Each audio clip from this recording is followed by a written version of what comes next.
Glad to know that you're still there. We'll take you through our next segment, which is the major talking point on This Morning on ITV, reaching you live from the Benin Network Center of ITV. Now, since Hamas gunmen killed about 1,400 people and took some 240 hostages on October 7th cross-border gun rampage, Israel has pounded Gaza from the air and used ground troops. The amount of relentless bombardment in Gaza has killed more than 10,300 Palestinians. Now, two-thirds of them, women and minors.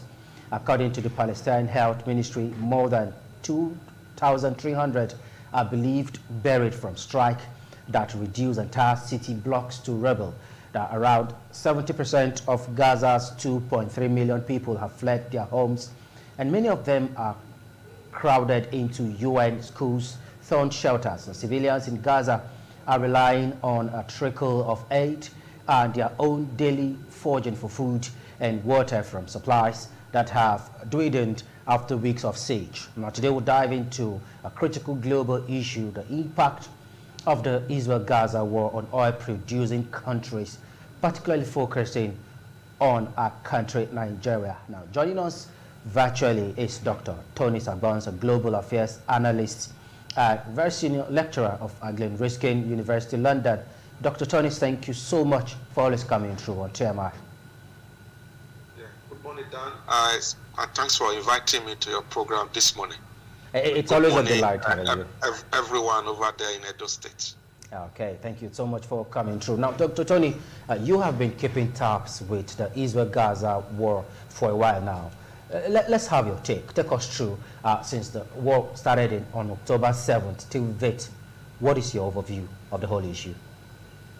Yeah, thank you very much for that and for your intro as well. The entire world was shocked, to the bone marrow, waking up that early morning of October 7th, like you said, to the dastardly attack by the Hamas militant group on Israeli territory, killing about 1,400 Israelis, including in these numbers, we're talking about other nationalities who were, having a music festival in the Negev desert in southern Israel.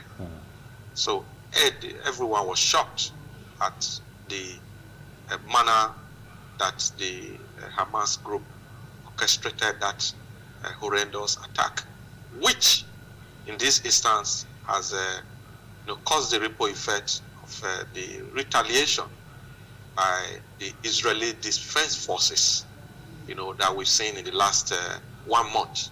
It's October 9 today. We've had this crisis really, causing a lot of carnage and destruction. And like you said, from available data, over 10,000 Palestinians have been killed. Yeah. Because Israel have said they are going all out. They want to annihilate the Hamas group totally. And it's been bloodletting everywhere. And depending on whose side people are on the fence, the blame game has been on. Now, talking about the blame game, many people are saying Netanyahu should cease fire and withdraw his forces from invading Gaza further. But Netanyahu is saying they are not going to stop until they get those guys that are involved in the attack of October 7th. Now, do you think their decision is timely and acceptable? Yeah, even yesterday I was listening to Israeli Prime Minister Benjamin Netanyahu, and he's repeatedly said they are not going to stop until they wipe off the Hamas group entirely from the face of the earth. And he's justifying it. But the only cheering news in his statement is the fact that if the nearly 240 hostages that the Hamas group, Israelis that the Hamas groups are holding, they release them, and they will be ready to, pause the Israeli attack on Gaza, the Gaza Strip, and all those other territories. So, and even the U.S., who are a key ally of Israel, the U.S. Secretary of State, Anthony Blinken, he's been on a shuttle tour, meeting with key allies, King of Jordan. Also sent messages, had discussion with the Egyptian president, the Turkish president, and all that. Even the Saudis have been involved in trying to resolve this issue. And the Israeli Prime Minister have said that who would have convinced the United States in 1991 after the Twin Tower blast, and the Pentagon, for the U.S. not to have attacked Iraq, Al-Qaeda, who were the mastermind of that attack that time. So you can see the line he's trying to draw there. But international observers are saying that probably the Israelis are beyond the level of proportionality now. But then, when you look at human life, we can't really begin to measure human life as if we are counting money or measuring items on a scale.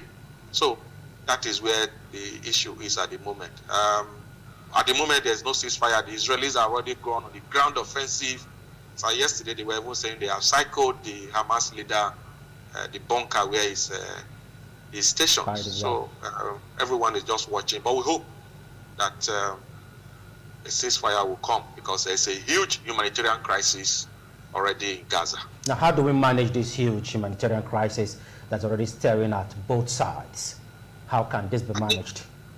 Yeah, the UN Secretary General Antonio Guterres, he's been calling for a humanitarian pause. Even the Chinese government, the Russians, I think there's a measure of pressure on Israel, but I think the Israelis are kind of, holding on to the fact that over 240 Israelis are still being held hostage. But on the side of the Hamas, they are saying that over, some reports say 6,000, some say 8,000, Palestinians are in Israeli jails as we speak. So they are also saying Israel need to release, kind of hostage swap. So that is where it is. So it is a very, very dicey situation, and it will require a lot of statecraft to get over this. Now, how does this affect oil-producing nation? How has it affected oil price in a way? Does it have any huge impact on oil-producing nation? The way the global economy works is, whenever there is a crisis, they will always have ripple effect. It has a way of shaking the market. But since this crisis started, because Israel and Palestine, they are not really major oil-producing nations, the impact have not been very direct. But where we have our fears is, if this crisis was to escalate and an oil-producing nation, gets involved. So we're looking at Iran. They are sniffing around the corner. We know that Iran is one country that is backing the Hamas group to the teeth. So that is where everybody is afraid that if an oil-producing country, or maybe a Muslim country or one of these Arab countries that produces oil actually get involved, it could affect the world economy. Or if along the route of global oil supplies, the Suez Canal, very, very important. The entire world uses it. That canal that takes us from Egypt and connects Europe.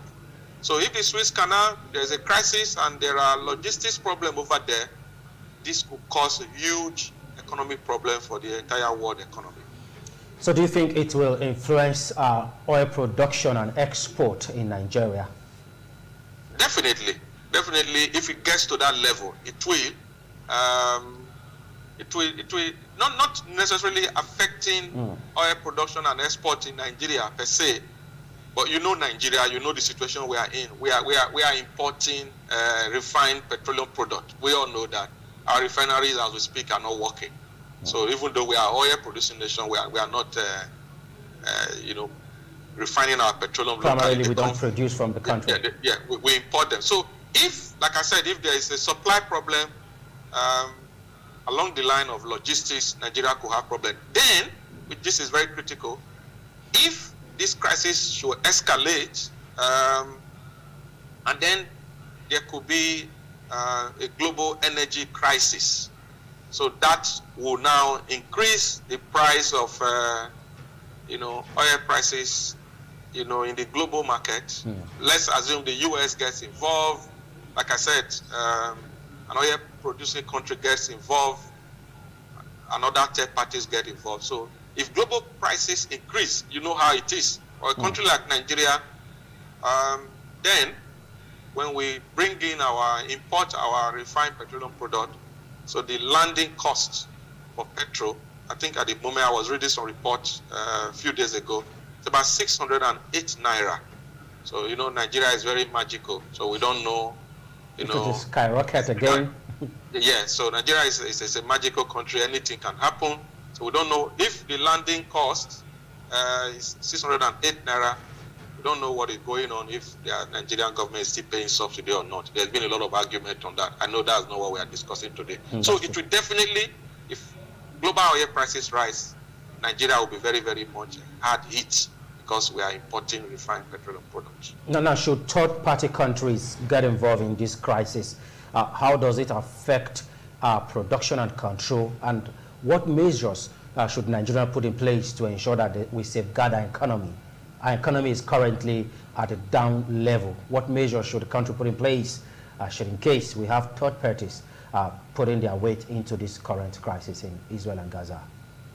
Yeah, if third parties get involved, two ways that is going to really affect Nigeria.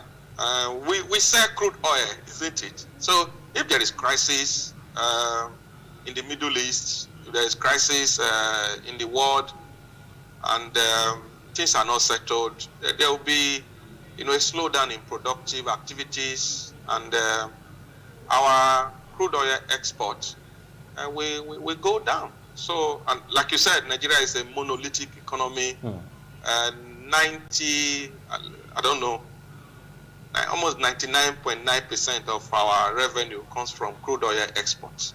So it will affect us. And like I said, the second way it's going to affect us is because we import refined petroleum products, we'll really be in a dire situation, because supplies definitely will be affected.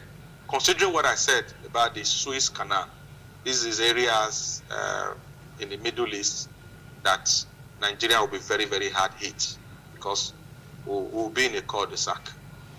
Okay, so how do you foresee the current crisis affecting global oil production? Yeah, I think it's more of logistics. It's more logistics and production activities, because like we all know, crude oil is energy powering a resource. So a lot of countries use it. So, but at the moment, I think the impact will not be much on Nigeria at the moment, except like we have established, third parties get involved. Okay, now, Israel actually felt cutting oil supply to Gaza will stop Hamas from carrying further attack on them. Do you think that's justifiable? As they have said that they are not going to allow the influx or inflow of oil into Gaza Strip? Yeah, it's not justifiable, but what do you expect? It's a war. Israel, they've declared an all-out war against Hamas. So, and in a war situation, anything is possible. So long as the enemy is, the perceived enemy is destroyed.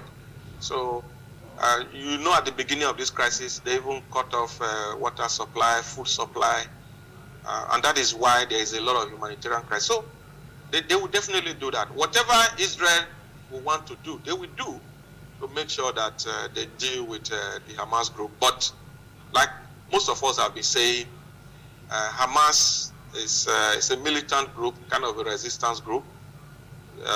Some people will say they are a terrorist group, depending which side of the fence one is speaking from. They are, virtually in charge of, the running of Palestine at the moment, even though there's a government, but they don't seem to be effective. Who are asking what is President Abbas, actually doing? Yeah. So the Hamas group is virtually running the show, in the Palestinian territory. So that is there. So for the Israelis, they are tightening the screws, and they are not letting off at all. But countries and nations are just appealing to Israel to let off the steam, so that the humanitarian crisis does not escalate further. Okay. Now some international global analysts are blaming Joe Biden for coming all out to support Israel in this trying time.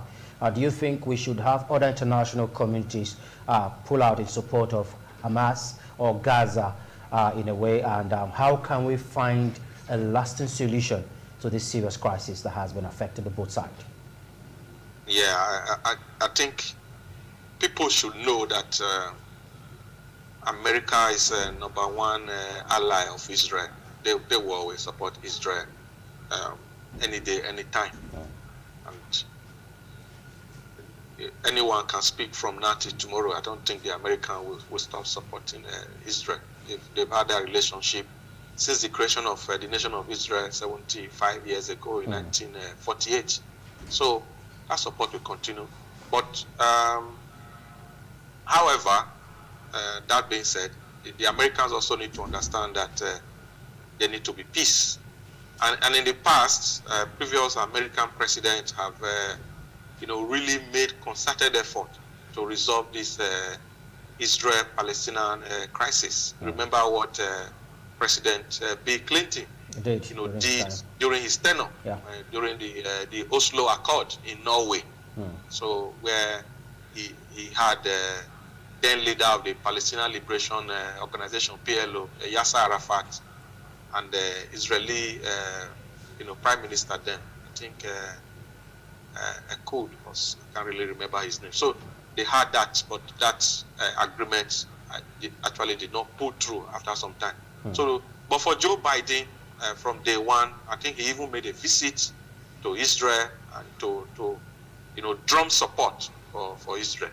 But I think for the Americans, this is my personal opinion, one of the major reasons why they keep supporting Israel is that before now, a lot of the nations, the Arab nations, around Israel, a lot of them, had the belief that the nation of Israel should not exist.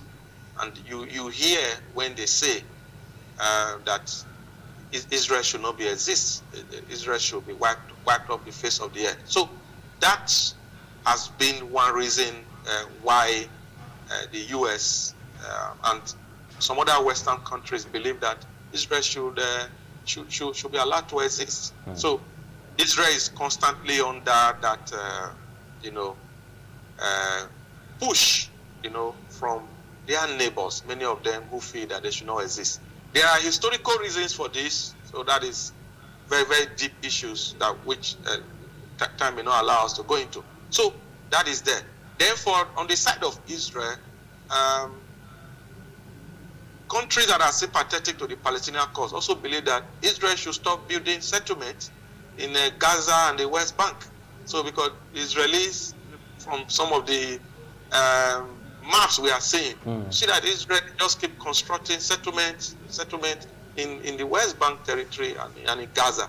So thereby reducing the available territory to the Palestinians. So these are all the issues on ground. But most international observers believe that, of a truth, both the nation of Palestine and the nation of Israel should coexist side by side. So, and I think that is one of the things that the U.S. Secretary of State Antony Blinken has been saying in the last 3 days, and that's why he's been very emphatic that Israel should cease fire, and then so that negotiations can begin again. Okay, now talking about negotiation and ceasefire, this is an age-long crisis that has been existing even before time.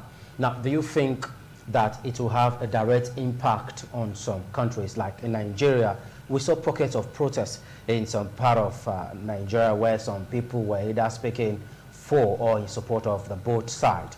Now, how does this have impact on us? You are very correct there, Dan. In fact, I've been, really hoping and praying that things don't escalate.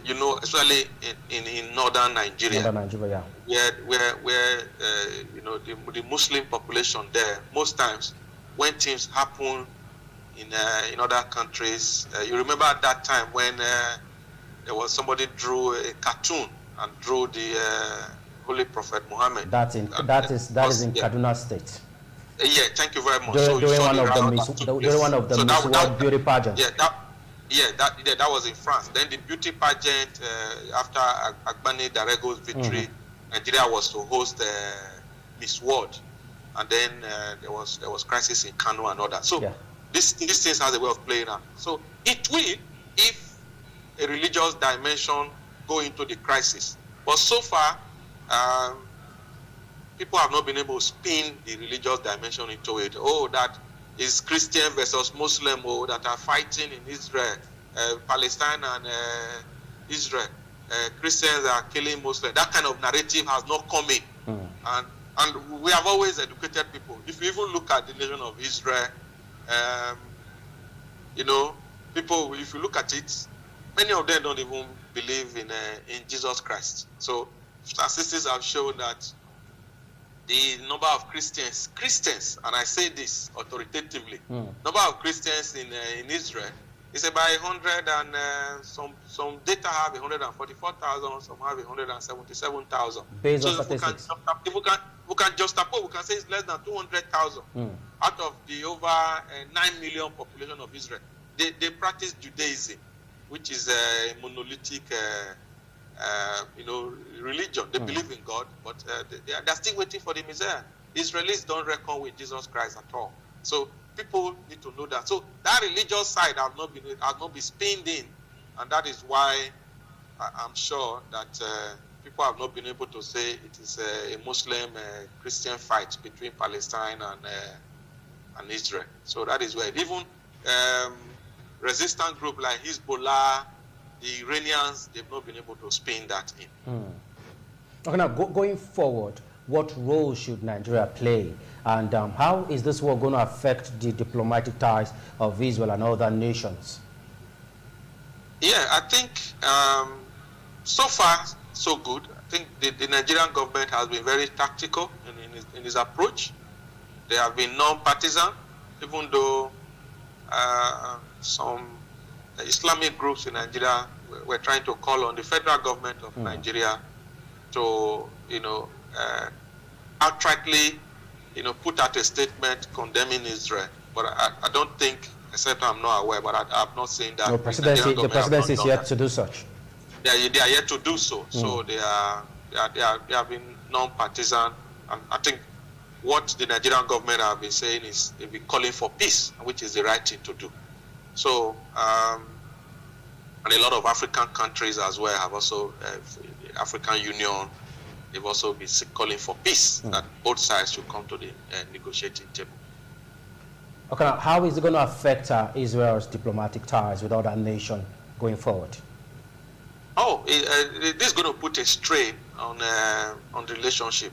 And let's not forget, analysts have looked at the reason why the Hamas group attacked Israel on October 7. And one of the reasons that analysts have adduced is the fact that the Hamas group wants to, break the chain of relationship that Israel was starting to develop with a lot of Arab nations. Look, Dan, very recently, before this attack, Israel was, beginning to dine with the Muslim powerhouse nation of Saudi Arabia. They were having meetings, and they were even going to have a very solid handshake and sign an agreement. The peace accord. Would have been, they were going to sign an agreement. So you imagine what that was going to be. So, and people are saying that one of the reasons for this Hamas attack is because of this, to stall it. Because now that peace agreement has not been done. So, but the Saudis have also been very diplomatic. They've been, you know, apportioning blame where necessary to both sides. And everyone believes that it could be part of the reason why the Hamas attacked.